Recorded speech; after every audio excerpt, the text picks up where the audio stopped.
Hey guys, welcome to LoveCast, the podcast reviews. Today we're going to be reviewing the Taiwanese series We Best Love. I'm your host Alexa, and with me are my co-hosts Pixie and Kayla. Yay! Hi! So We Best Love is a Taiwanese series, and it's split into two series. Each part is 6 episodes that are around 30 minutes each. The first series follows Shu and Shi while they're in university, and they are two people who have always been in competition with each other for the number one spot. And throughout those 6 episodes, we kind of figure out why they're in competition, why Shi is always kind of showing up in Shugi's life and the things he's involved in. And then the second part, which is Fighting Mr. Second, takes place 5 years later while they're in the workforce. And it kind of just shows them handling the responsibilities of their adult life and juggling their complicated relationship as well. And the series is available for free on WeTV. So you should be able to view all 12 episodes without needing VPN or a VIP pass at this point. So I think we've talked about this show on the podcast so many times. Everyone knows that we are fans of it here. Yeah, and I definitely became a fan of it after binging it all of yesterday and last night. Do you want to start, Kayla, since you're new? Yeah, so I feel like every now and then you watch a drama that is so profound that you just don't know what to do with yourself afterwards. And this is one of those dramas. Like, it had me thinking about my own life very retrospectively, and yeah, it just is such a good show. Like, I could go on and on about it, but you know, I told you guys before that I always look at things from the production aspect, so that's, I guess, what I have the most to say about it in terms of the way it's shot and the story that's being told. Yeah, because when I look at shows like this, I used to write a lot, so I see it as from a writing perspective, and for me, I've said it so many times, this show has a lot of tropes, and usually people tend to think negative about tropes, but this is like the show that proves that tropes aren't a negative thing. Like, it depends on how you use them. And they use them so perfectly. Yeah. I was really shocked because I didn't expect to like it as much as I did. And I kept like seeing things that are like really, oh, that's a trope that like I hate normally, but they made it work. They made it make sense for the story, which made it just good. That's just it. It's just good. It's just good. Like, yeah, it's right? just good. I definitely get what you mean, though. They took a lot of things that you would typically see, like enemies to lovers. And I'm trying to think of what else they did in it. There definitely were a lot of tropes that they turned like completely on their heads. Yeah. And it ended up going way farther than just using them as romantic device or a device to get the characters together. Yeah. I don't have like Kayla talks from production and Pixie talks from a writing standpoint. I just view things as a viewer because I have no skills in this department.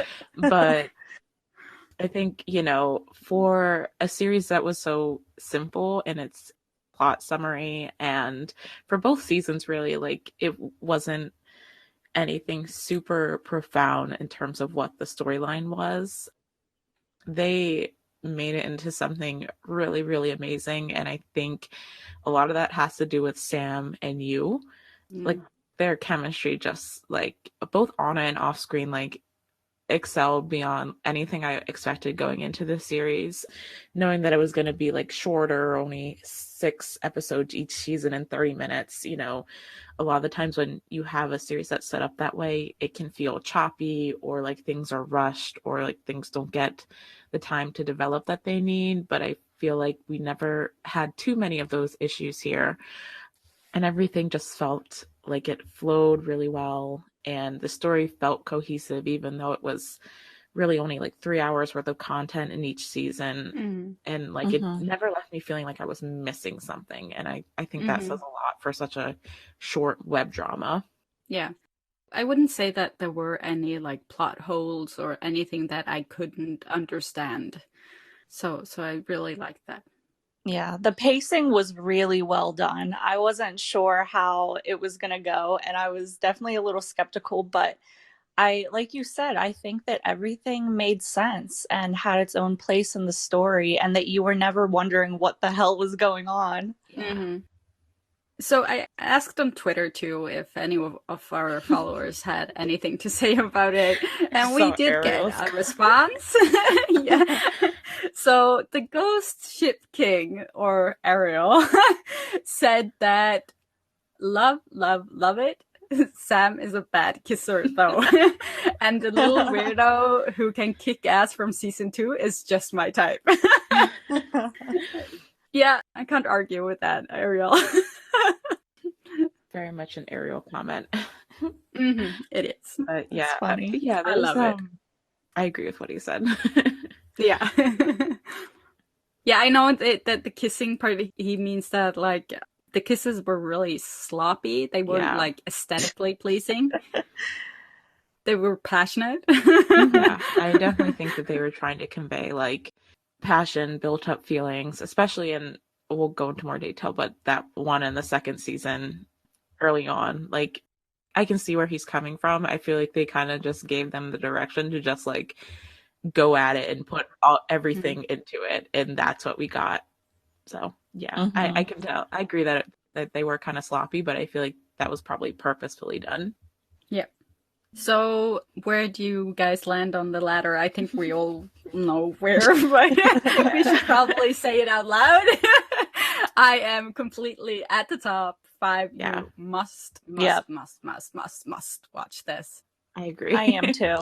I really, really loved it. And I think it has a lot of rewatch value. Like, I would watch it again. Yeah, same. I would definitely, like, especially now that I believe they've pretty much confirmed a 3rd season, which might be more of a spin-off for the secondary couple, I believe.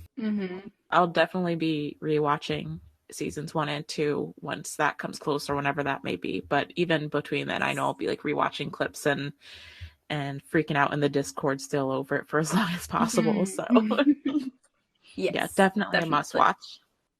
So that's it for our spoiler free section. So if you guys are watching on YouTube, be sure to let us know in the comments what you thought about both seasons of We Best Love. And if you're interested in seeing the full detailed review, that'll be over on our Patreon at the Lovecaster tier and above. So you can check us out over there and see the full review for this and all of our other reviews that we've done. Now on to spoilers.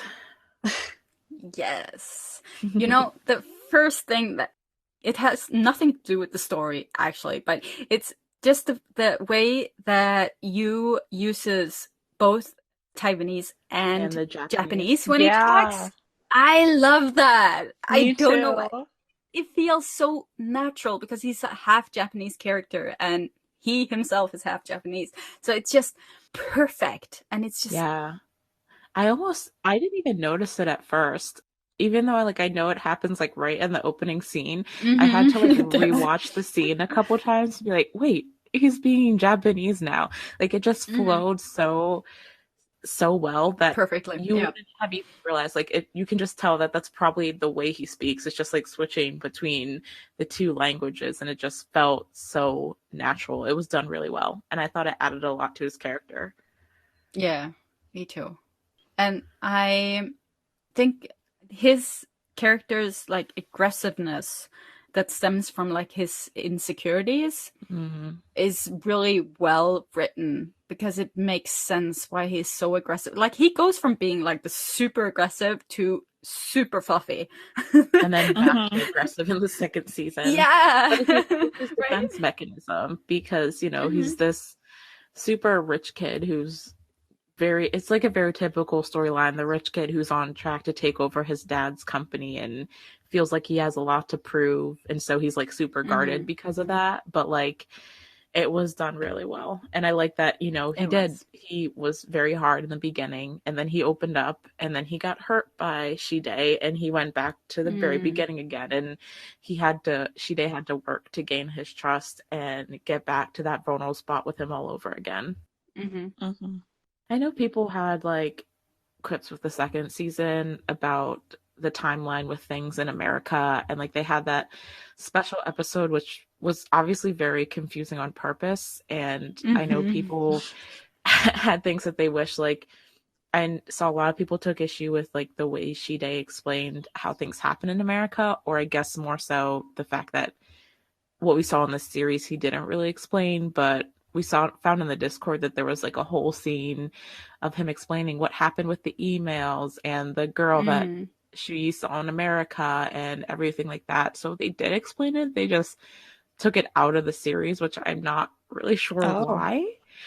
But I think the fact that it was there, at least in some respect, you can't really fault the character for that. That was more of like an editing decision. I'm not sure why they made that decision, but yeah, maybe they thought going through it that they didn't need it. Yeah. Because it's easy when you're making something and know all the information that you like catch all the subtle information that maybe viewers won't catch because they don't have the intimate knowledge of the series. Yeah. So I think that maybe that was what like made them cut it. But I still think that they did explain well why there was this miscommunication between them, because Yu's character is very aggressive. He doesn't listen when he's mad, right? So it would make sense for him to see, oh god, I can never remember the names. Shide? Shide.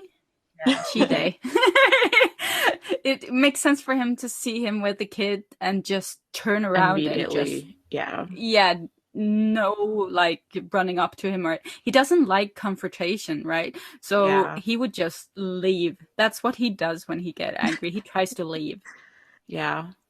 Some people were saying that they didn't see how someone could do that, but it makes perfect sense for the character, because like he feels betrayed and he's not gonna wait for an explanation. He's gonna wait to be manipulated into understanding what happened, like in his head at least.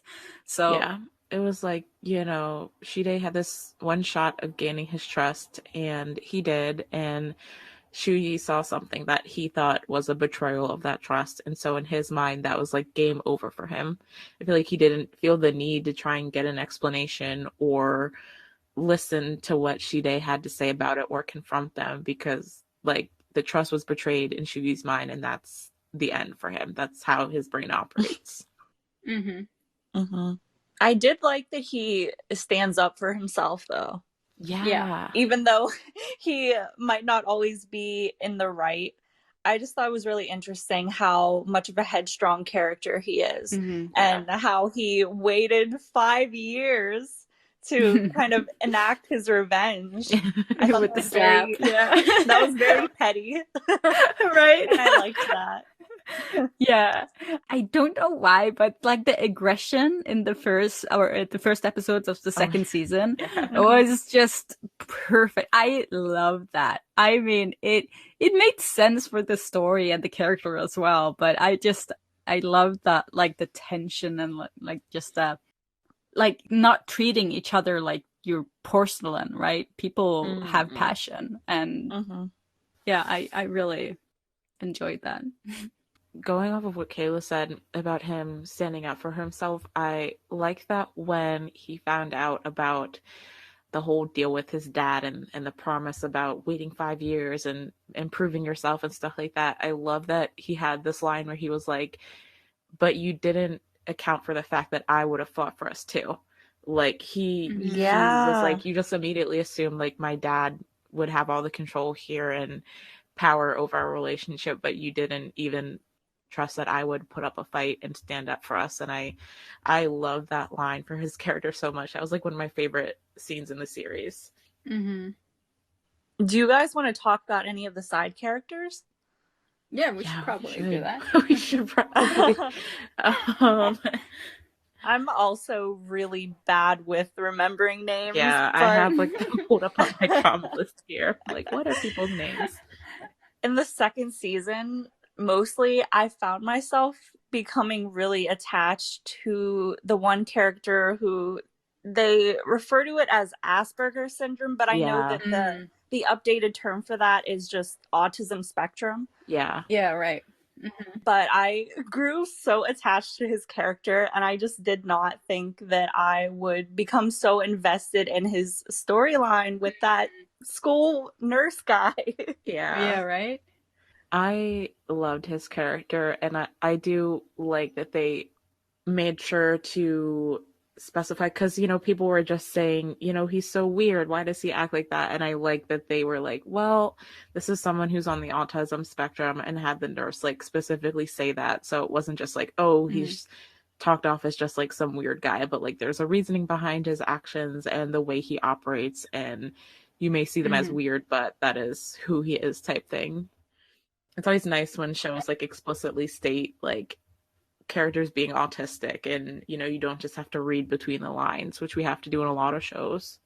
Yeah, I really like that at I think it was like the last episode, Sam's character says that it couldn't have been him that did the hacking, because he wouldn't have been that bad at it. He wouldn't have like left traces.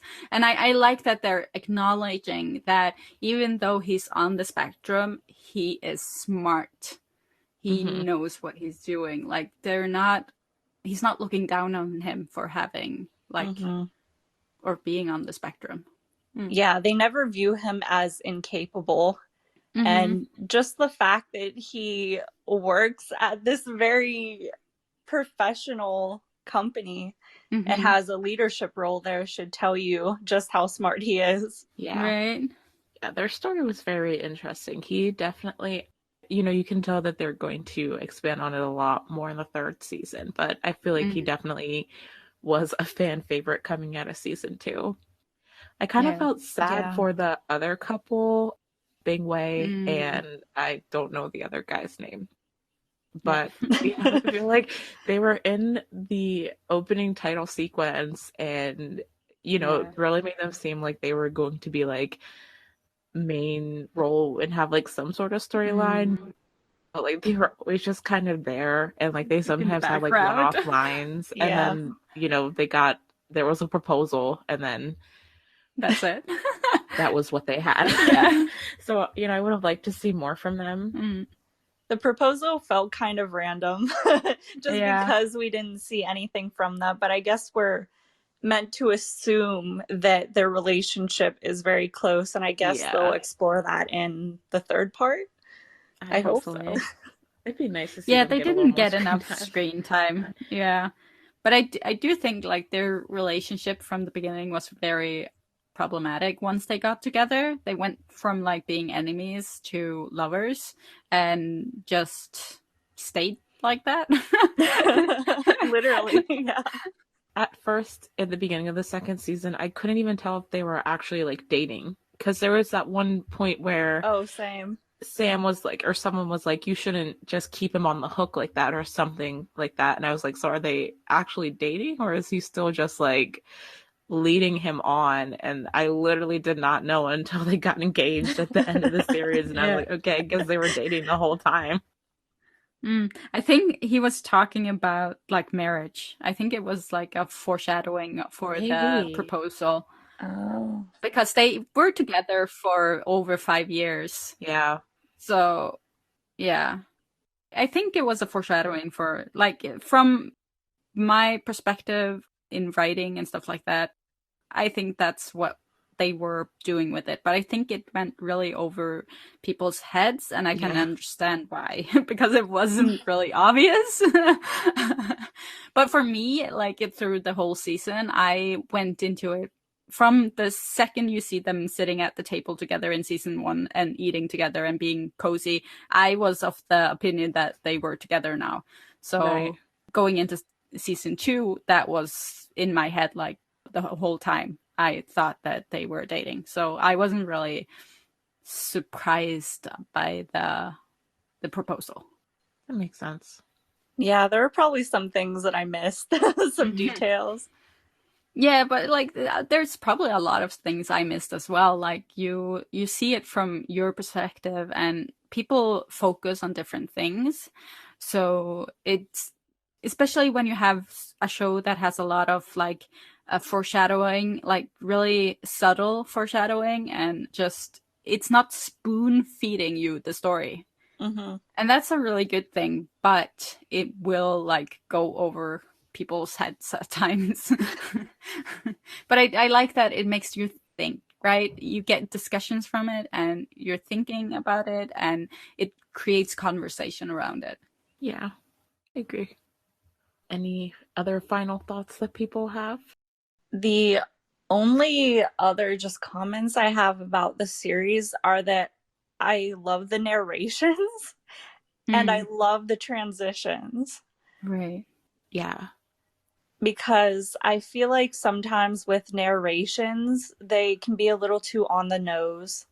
And they do a lot of telling you instead of the series showing you. But I feel like it was not the case with this series. The narrations contributed so much to the themes that were being explored in the story. Yeah, like they weren't spoon feeding you the story, so it gives you a like chance to think for yourself. I think I'm done. Yeah, I Although think I'll probably remember something in like the next couple of hours, but all right, well, in that case, then that is it for our full detailed review of We Best Love number 1 for You and Fighting Mr. Second. I'm assuming, sure, we'll definitely probably do a review of the 3rd season whenever that may be happening. I think it'll probably be a little bit down the line, but definitely look forward to that in the future. And let us know what you guys thought of the series, and if you have anything else you'd like to see us review in the future. We will talk to you guys next week. bye. Bye.